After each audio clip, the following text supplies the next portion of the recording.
On a planet far away, Gorr and his daughter Love are wandering through a barren desert. They are the last of their people and have nowhere else to go. Starvation is keeping them on the brink of death, and Gorr prays to his god Rapu for help, but nothing happens. Love eventually dies in her father's arms, and after Gorr buries her, he starts hearing a whispering voice calling for him. Gorr follows the voice until he finds an oasis filled with fresh water, but he also accidentally trips and cuts his hand on a sword. Then he sees a bunch of fruit and immediately begins eating desperately until he's scolded by his god Rapu, who is just hanging around. Gorr tells him that the land has been destroyed, but his belief never wavered, so he expects the promised eternal reward. However, Rapu laughs at him, saying there was never a reward for the underdogs. He's currently celebrating killing the latest wielder of the Necrosword, a cursed blade capable of killing gods. Rapu doesn't care about all the followers who died for him, saying suffering for him is their purpose and that he can get more later.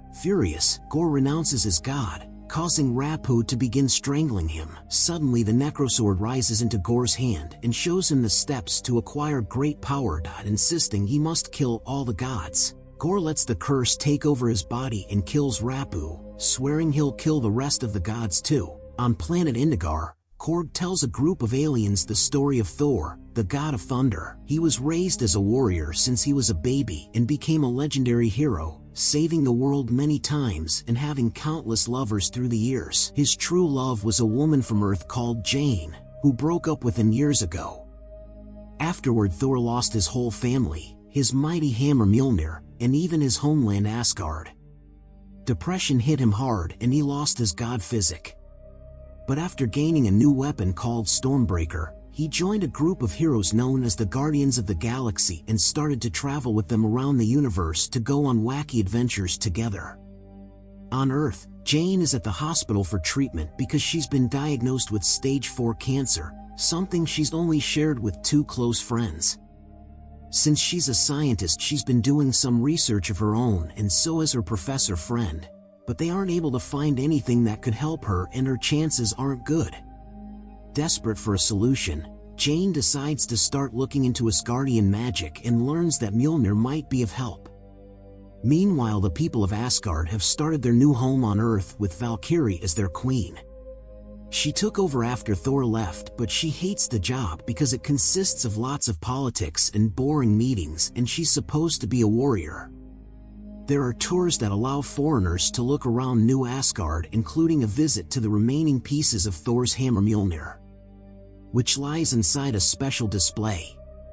When Jane goes to see it, the sky suddenly turns dark and the pieces start to glow. Then the team checks the system for distress signals and is shocked to see a huge amount of them begging for help. It turns out Gorr has been killing gods on thousands of planets and has earned the nickname God Butcher. One of these distress calls comes from Lady Sif, an Asgardian warrior who used to be in Thor's team. Desperate to help her, Thor decides to leave the Guardians behind so he can go back to his people. After the Guardians leave with the ship, they end up on an icy land where they find the skeleton of a huge creature whom Thor calls the nicest god ever. Nearby, Sif is wounded and missing an arm, but she's well enough to share that she followed Gorr here only to fall for his trap and barely got to escape. Gorr's objective is to kill every god in the universe, and his next stop is New Asgard. On Earth, Gorr arrives at New Asgard and uses the Necrosword to control the shadows and summon a bunch of monsters. In just a few seconds, chaos takes over the city and flames begin to spread, so Valkyrie shows up in her Pegasus to start fighting the monsters off with her sword. Soon Thor appears as well, and while Korg takes Sif to safety, Thor joins the fight. He and Valkyrie are taking down a bunch of monsters when suddenly a ball of lightning lands in the middle of the battlefield, moving at great speed to hit the monsters too. Thor realizes it's Mjolnir and calls for it, but after going through another monster, the hammer ignores Thor and goes to its new owner. This woman is wearing Thor's clothes and handling Mjolnir like a pro, making it split into pieces to attack multiple monsters at once before it regains its form. When the woman takes off her helmet, Thor is shocked to see Jane. A flashback shows how their relationship used to be. At first they got along nicely and shared lots of happy moments together, sharing what looked like a perfect relationship. One drunk night, Thor even asked Mjolnir to promise it's always to protect Jane, and the hammer glowed to agree. However, with time, they became more distant because Thor was always busy with his missions and Jane had a lot of work to do as a famous scientist. Eventually, Jane got tired of the walls they were putting between them and broke up with Thor by leaving him a note. Back in the present, Thor wants to talk, but Jane wants to concentrate on fighting the monsters. At that moment, Thor sees Gorr, who begins fighting Thor with a necrosword. After exchanging a few hits, Gorr pins Thor against a car, and when Thor tries to defend himself, Gorr just hits him against the car and makes a monster hold him down. Then Gorr tries to take Stormbreaker, but Thor gets angry and activates his lightning powers, freeing himself from the monster before pushing Gorr off. Thor throws lightning at him as Jane and Valkyrie appear to support him, so Gorr sees the disadvantage and decides to disappear. However, the shadows are still around, and they release a bunch of monsters inside children's rooms to kidnap them. Soon every Asgardian kid is inside a cage-like monster, and when Thor and Jane try to go after it, Gorr teleports the cage away. Afterward, Valkyrie holds a meeting with all the Asgardians to decide how to proceed. Thor can't stop staring at Mjolnir and tries to call it again, but Stormbreaker comes to him instead. An argument ensues among the citizens, so Thor comes forward and tells them to calm down while he tries something. When he raises Stormbreaker, his powers fail and he makes a hole in the ceiling before destroying a monument outside. He returns to the room and a new argument starts, only to be suddenly interrupted by a floating head. This is Axel, one of the kidnapped kids that has magic eyes. This power allows him to bring an illusion of Thor into the cage so he can take a look around and discover where they are. When the illusion ends, Thor goes back and informs the others that the kids are in the Shadow Realm, where Gorr will be the most powerful. Before they go there,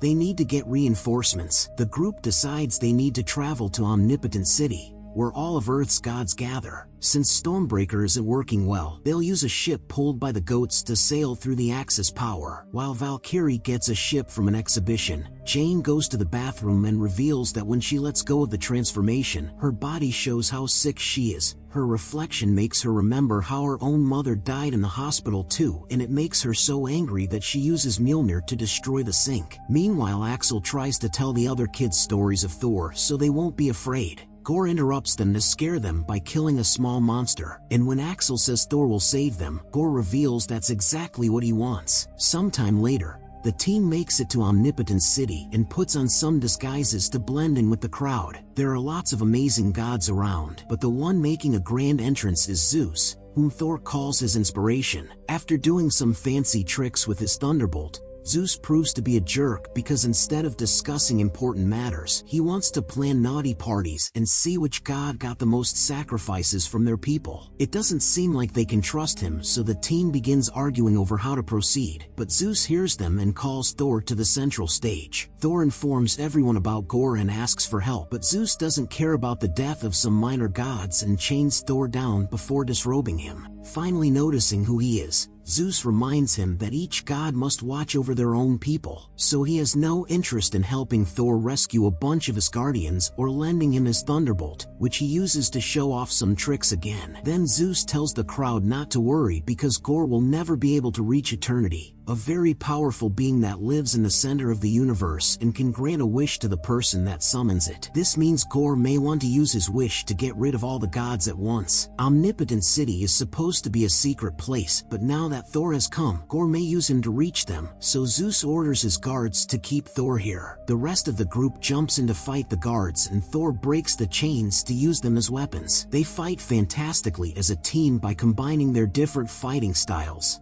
and soon the guards are defeated. Furious, Zeus strikes Korg with his thunderbolt, causing him to become a bunch of rubble. Next, Zeus tries to strike Thor, but he catches the thunderbolt and throws it back, making it pierce through Zeus' chest. Afterward, Thor checks on Korg and discovers he's still alive on just his face. More guards are coming, so Valkyrie ties Korg's face to her hair to keep him safe. Valkyrie steals Zeus' thunderbolt, and then the team finally escapes. On their way to the Shadow Realm, Thor shows Jane the space dolphins that are flying near the ship. Making use of the romantic moment, Thor admits he still loves her and that he wants to get back together. Jane has no choice but to tell him about her cancer, but Thor shows his support and promises to tackle everything together. Then they share a kiss. When they finally reach the Shadow Realm, everything turns black and white, including themselves. Stormbreaker's rainbow bridge disappears.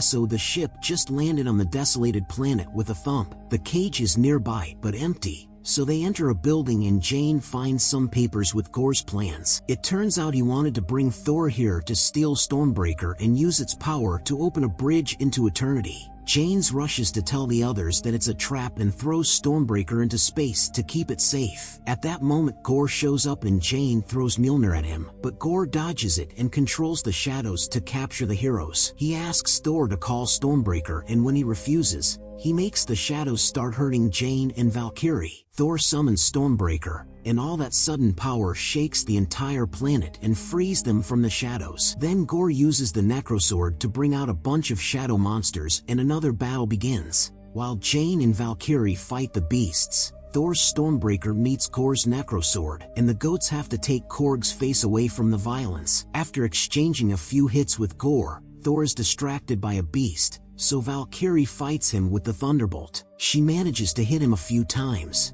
but it doesn't do enough and Gorr stabs her with her own weapon. When Thor tries to run to her, the shadows try to hold him down, but he quickly frees himself and shoots some lightning at Gorr, who shields himself with a Necrosword. Jane reaches Valkyrie to rescue her and brings her to Thor, who uses Stormbreaker to open the bridge. However, Gorr and his shadows use that moment to grab onto the axe and steal it from Thor while he and the others are teleported away. The team lands on Earth and Jane drops Mjolnir, revealing her body is incredibly weak right now. Thor takes his friends to the hospital and the doctor shares bad news, using Mjolnir to kill Jane faster. She wants to keep on fighting, but Thor confesses he wants to have more time with her and convinces her to stay. On his way out, Valkyrie gives him the Thunderbolt, which Thor uses to reach eternity. Meanwhile, Gorr has finally reached eternity and has brought the kids with him. He puts Stormbreaker down to start the process of opening the door and the whole place shakes, causing a piece of a huge statue to fall.